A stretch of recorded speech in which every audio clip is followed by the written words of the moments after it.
everybody. Welcome into Tom Curran's Patriots Talk Podcast. Phil Perry alongside. We are driving headlong towards free agency, and the Patriots have pulled the ripcord on Stefon Diggs.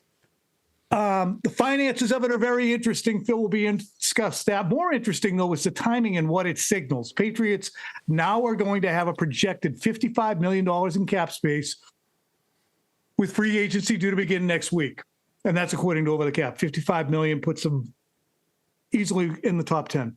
The savings on Diggs against the cap is $16 million. He was going to have a $20 million salary. He was going to count $26 million when all was said and done.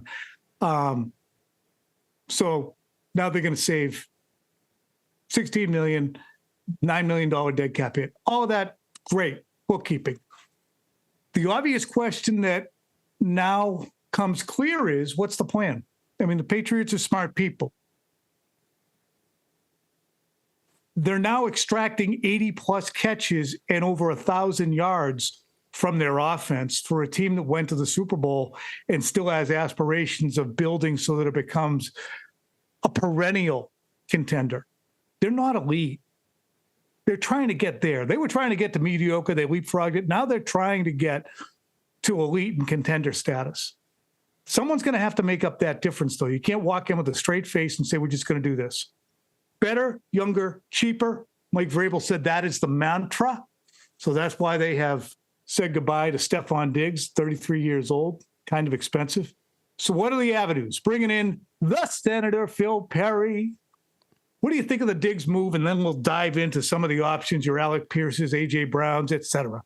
Yeah, I think this is the right move, Tom. You know, you just look at the amount of money that it frees up. You mentioned the cap space just in terms of the cash. It's over $20 million, and whether you want to allocate it to that receiver position or elsewhere, you know, that becomes a valuable asset for you. And, you know, if we're just dealing in reality, right, there's a team that's going to be working with budgets. Mike Vrabel, Elliott Wolf, these guys have bosses. The Crafts aren't going to want to spend the way they spent last offseason every single year. So when you free up that kind of cash, okay, now it should allow you to go and spend it elsewhere. Because, and the reason I think that's a good thing, Tom, if they end up reinvesting it to the receiver position is even with Diggs, they needed to get better. And so when you're looking at maybe an opportunity for growth, maybe you call it forced growth, I like the idea of moving on from a player as great a season as he had last year. And that went about as well as it could have gone. He exceeded all their expectations, never mind ours. 3 drops, Phil. 80% completion rate throwing to him. Go ahead. Tremendous year. And a good fit for Mike Vrabel's culture and a positive influence on the locker room. But I think if you're looking at it on paper, and if you're a team builder there in Foxborough, wouldn't it have been a little bit easier, not better, but maybe easier to just sort of keep him around for a little while and just say, you know, we're comfortable with this. If this is it, we'd be okay. This guy had 1,000 yards last year, and he's going to be 33, but he did have 1,000 yards last year, and boy, was he important. Now you're forced to upgrade, Tom. You have to get better now. Excuse me.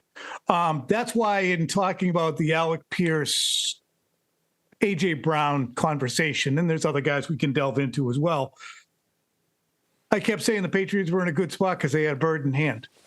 Now, the bird in hand wasn't exactly what they wanted, a 33-year-old receiver who is not an outside receiver and has a looming court issue, but he's still an 80-catch guy for 1,000 yards. So they could kick the tires on Pierce and find out what's going on, and they could talk to Nick Sirianni and Howie Roseman and find out what they can exactly try and get out of Philadelphia and what they'd have to give up. But they'd always be able to fall back on Diggs. So now, having moved on from Diggs, as I said, they're not stupid. They must be damn sure that they're going to get somebody to replace that. Because I can't imagine that they are, with a straight face, going to think that Kyle Williams and Kayshon Boutte are together going to go from 33 catches and 10 catches to, I mean, maybe they can combine for 80, but that's 2 positions on the field. I mean, you want to ideally from those guys maybe get 110 catches total. Whatever. Don't go down a stupid road, Tom. Let's look at the free agent market. Alec Pierce of the Colts is going to hit free agency. He spoke to Kay Adams and said he owes it to himself to make sure that he can find out what's out there before deciding to return to Indianapolis. How much percentage of cap will be allocated to whatever player they bring in is a big deal to me. We don't talk enough about that. I hate when people say that. We don't talk enough about that. Says who? I say it in this instance because the cap goes up so quick. The contracts become obsolete. $30 million contract is not going to be obscene for Alec Pierce. It's going to be a lot. It's not going to be obscene. For example, Diggs was 7.6% of the cap this year. At that $26 million, cap is $301 million. So 7%, it's a working number for a better than average receiver. Jamar Chase signed a 4-year, $161 million deal. His cap percentage the next 3 years is 8%, 10%, 12%. And as the cap goes up, the percentage will go down because he's already locked in. So the upshot to me is the Patriots should be going into this expecting to spend 10% of their cap on a high-profile wide receiver. Right now, they're spending $27 million on that position this year. They're spending $14.5 million allocated to tight end. They can spend 10% of their cap on a wide receiver cap hit this year, $30 million. Phil, your turn. Move a lever. I don't think the money should be an issue. This is a team that has the means, Tom, to take a big swing or two that also shouldn't necessarily hamper their ability to build their young core. So whether that's Alec Pierce in free agency, and that would be my top option if I was the Patriots, because it allows you to retain that number 31 overall pick, that asset, to help you get a relatively cheap and still potentially impactful player there in a way that an A.J. Brown trade, for instance, probably wouldn't. You're probably saying goodbye to that first round pick. So you have the means and you have the quarterback and, a handful of other pieces that are still on manageable contracts where you have the ability, the flexibility to be aggressive while also building the way you want to build this thing. So to me, there's really not much of an excuse. They'll probably have competition for both Alec Pierce and A.J. Brown. But to me at this point, after having said goodbye to Stefon Diggs, I'm not sure there are other upgrades out there and available aside from those two. Now, if you tell me there's a Brian Thomas Jr. trade that comes down from the clouds that we're all, just missing right now and it happens in 5 minutes, good for them. That's a guy I'd be interested in too. But right now it feels like either Pierce or Brown, and I would be leaning Pierce because I would like to keep that draft pick. Did the Patriots leap before they looked? Did they cut off their nose to spite their face? Did they throw the baby out with the bathwater? Did they let the bird in hand? You know what I'm saying? Yeah, I know what you're saying. Let's game this out. What do you... what I'm saying is, what if they don't replace Diggs and they just bring in friggin', I just have my list. Where are those receivers? Come here, you bastards. And they bring in, no, Mike Evans is too good, but he gets hurt all the time. Say they bring in Christian Kirk. That ends up being your guy. Can't. He's number 8. Can't do it. On the available free agents. That can't be it. Can't be it. Nope. That means that you can't got be caught Brandon Ayuk, with your Tom. pantaloons around your ankles. It's not Christian Kirk. It's not Brandon Ayuk. It's not Mike Evans. Sorry. Like that to me is a last-ditch effort. That's an emergency option. That's a panic button. Which is what Diggs was last year. It's what he was last year, and he far exceeded everyone's expectations. I just wouldn't be the type to gamble on that happening again. You've got what looks like a great young quarterback. And so anybody you bring in that has some ability is going to give you something because of Drake May. And I would add because of Josh McDaniels. So I would be confident that they'll get production out of whoever it is they bring in. I just feel as though you need an obvious upgrade because you needed an upgrade even with Diggs in the fold. Now with him gone, it has to be clear and obvious. And so to me, did they look before they leaped? Tom, you're not supposed to do this. You're not supposed to do this. But we were just in Indianapolis last week. And you know who's in Indianapolis all bumping into each other at the JW Starbucks and at St. Elmo's and at Prime 47 and, you know, all sorts of just different hotel conference rooms and having meetings with agents. Like, you think that maybe, just maybe, the Patriots have an idea of what Alec Pierce is looking for in free agency? Maybe they happen to bump into Alec Pierce's representative, C.J. LeBoy, and maybe had a conversation that you're not supposed to do that. I wouldn't call it illegal tampering. I would just call it sort of a chance encounter. That's what I might call it.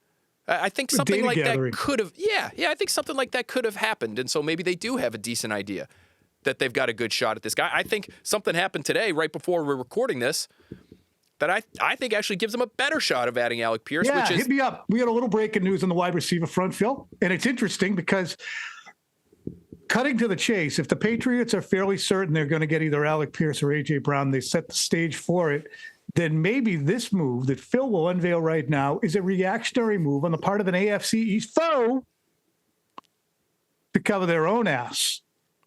We'll get to that after the break. No, give it to us now.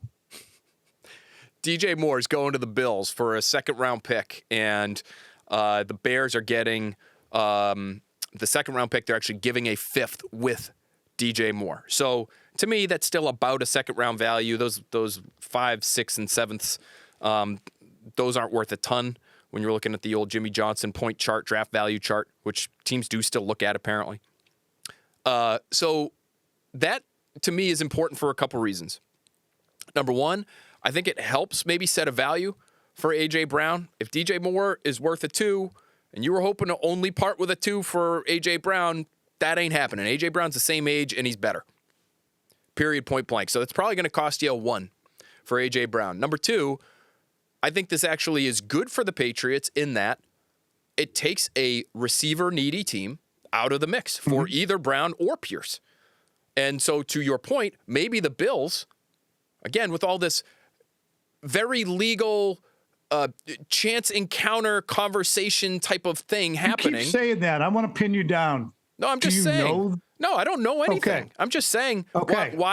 How would they be reacting to that, Tom, unless they knew that Alec Pierce, who's still on the Colts, by the way, was planning on signing with someone else? If, again, you're correct, and this is a reactionary move by them, and they know they're not going to get Alec Pierce. This is the kind of thing that happens, though, and it's the reaction Jackson Brown. The tampering is wild, and it happens all the time, and it's not a big deal, and it is what it is. No, and it's it helps not. If you had to bet, move the thing along.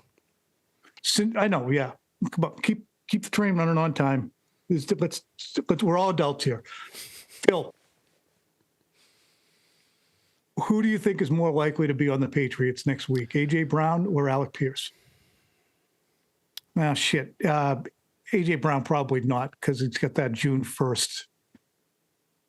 You got to cut him after June 1st or trade him after June 1st, or you're going to have a $43 million cap hit in Philly. Which does that enter into it too? But go ahead and tell me, which one's more likely? You also, I think you have a hard time waiting until June 1st, though, because wouldn't you want picks for this year? Teams usually are valuing those picks for the here and now much more than they are for. So maybe they'll swallow hard and take the $43 million cap hit? And restructure half their roster and just figure it out. The cap stuff, to me, the way it was put to me by a general manager years ago was, it's basically funny money. You can, as Bill Belichick once very famously said, maneuver it in a variety of different ways. And so I bet they've got some means of figuring that out, because if they didn't, I don't think we'd be talking about it so much. I think they would be ruling it out and it would just not be a thing. I'm gonna give mild pushback, because I don't think you're saying cap is crap. I kind of am. Because eventually the credit card bill, the credit card bill comes due. If you're the Saints, and that's the one rare example. Yeah, they're doing great. No, I know. So, like, if you really screw with it, it can screw you up. Okay. But for the most part, I'm sorry. I mean, that was a very snide comment by me, and I take it back. No, I just, I do. I think the cash stuff is much more important. But I think eventually the bill comes due, and you're going to pay $330 million to Drake May in 2 years, and you're going to pay $160 to Christian Gonzalez, and that's going to be massive amounts of the cap. So cap percentages are going to go up unless you sign Drake May to a 10-year deal. But Neil Bledsoe 10 and 103. actually, initially, it's probably not going to be a huge chunk of the cap because you're going to be able to spread out the base spread out the signing bonus, and the base would be relatively low.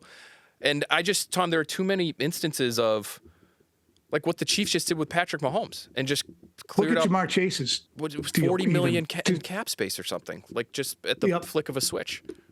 Yeah, his deal goes to $55 million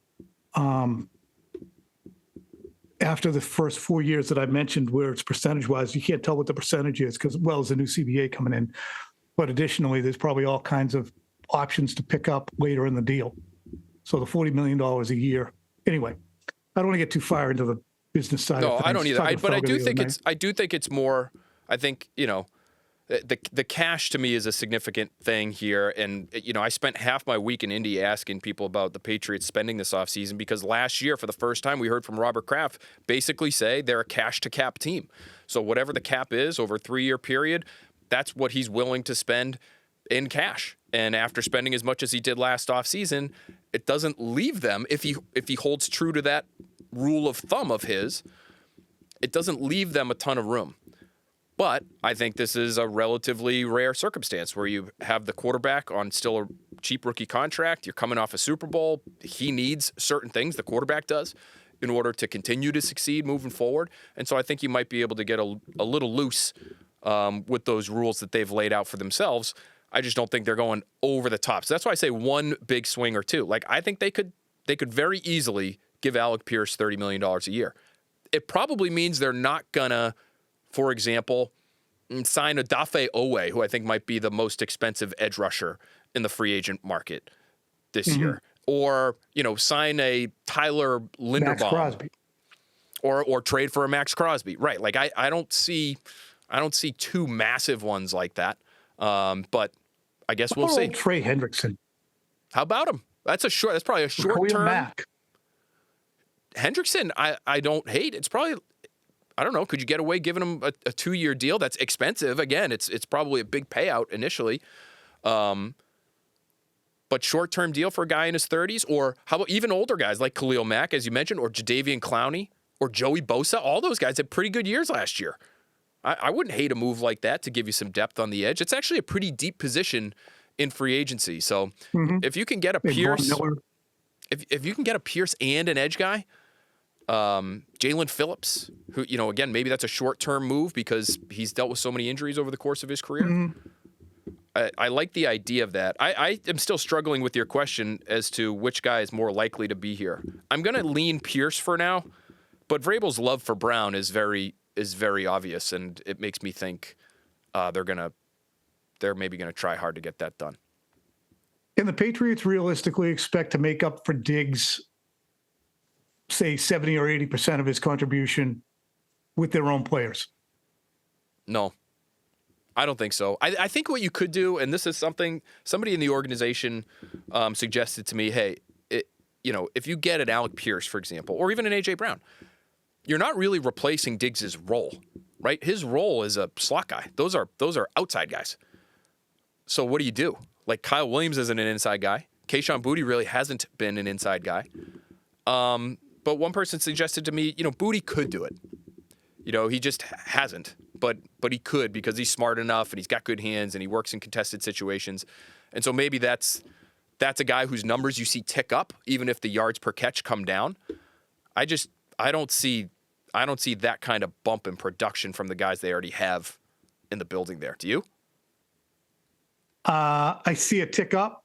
I see Kyle Williams being a more valuable player. 10 catches in his apprentice year with 4 touchdowns on the 10 catches is a pretty good return.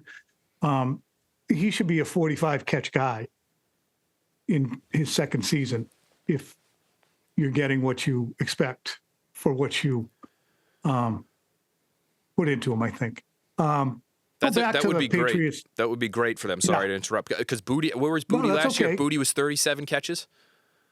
I think if he gives you a Boutte-esque season, you're thrilled. Phil, one other question here. Just on the Patriots cap, you got Milton Williams. He's not going anywhere. Carlton Davis, most likely not going anywhere. If the Patriots wanted to make other considerations, Harold Landry has a big cap hit. I think he's got a lot guaranteed. They take no cap savings on him, actually. Yeah. No cap, so scratch him. Can I throw a name at you? Let me throw a name at you. Mike. Big Mike. Mike Owenu. $17.5 million cap savings if they move on from him. He's got a $25 million cap number. He's got a $16 million base. I would have plays. Sorry, go ahead. He plays an average right guard, maybe a bit above average. Am I being unfair? I thought he was. I thought especially sort of like late in the year. And maybe, postseason not included, where it felt like that offensive line had issues across the board at various points.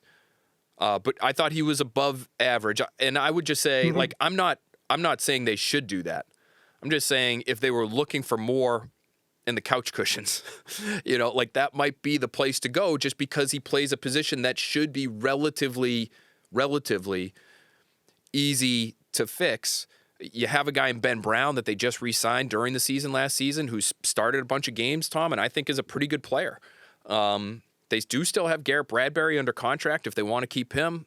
You could move Jared Wilson to center. Now you're looking for a left guard and a right guard if you end up moving on from Owenu. But that's a position, can you find it in the draft? Can you find it in the third or fourth round? I don't know. Maybe then you're getting a little too young on the offensive line, but again, you can't trot that out there on opening day and say this is going to work fine. I mean, he's still a good player who the level of performance you're going to get from him. I'm just saying $25 million is a big cap number for him, so I wouldn't be surprised if there's a conversation. Yeah, he just sticks out. Yeah, none of it's guaranteed, so they could still do something, Tom, all the way up until week one of the right before week one of the regular season. So it's just an interesting one. I would not want to mess too much with the interior of the pocket with May because he is such a step-up guy. Mm-hmm. I just wonder if, Owenu is what he is as a player. There's certain things you kind of can't do necessarily consistently with him. He's such a big guy and he's so good at getting downhill. But if you want to do more wide zone stuff, bootlegs off it, like that's probably not his game. So, all different factors when it comes to the types of conversations they could be having behind the scenes in New England. But for the record, I would not move on from him again because I think you got to do what you can to protect your quarterback. And Agreed. Getting worse at guard, not a great idea. Yeah, you don't want to get worse on your offensive line. And when I said it's average, it's kind of relative to the contract. All right, their own guys who are going to be free agents. There's three main ones: Caleb Chase, Austin Hooper, and Jalen Hawkins. Likelihood that they have all three back. I mean, they have to get better and younger at tight end. That to me is a very underrated, under-discussed position that can really help Drake May. Hunter Henry is going to be 33 as well. He's been incredibly reliable, but I think you have to get more dynamic. And there are a ton of tight ends coming in this draft, and there were a bunch in last year's draft. Can I ask you, when you say dynamic, do you mean you would like to see more of a receiving kind of tight end, or would you like to do what I did in my most recent mock draft? If you're listening to us now and you haven't read it, it's on NBCSportsBoston.com. In the third round, I gave the Patriots a guy by the name of Sam Roush.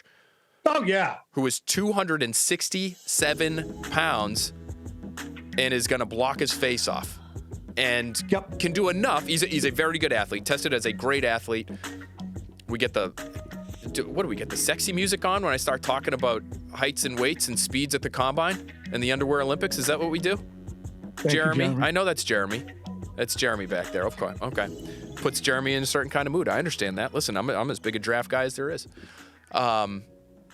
Anyway, are you looking for that type, or are you looking for a receiver type? I'm looking for Sam Roush. Okay. I'm looking for Sam Roush.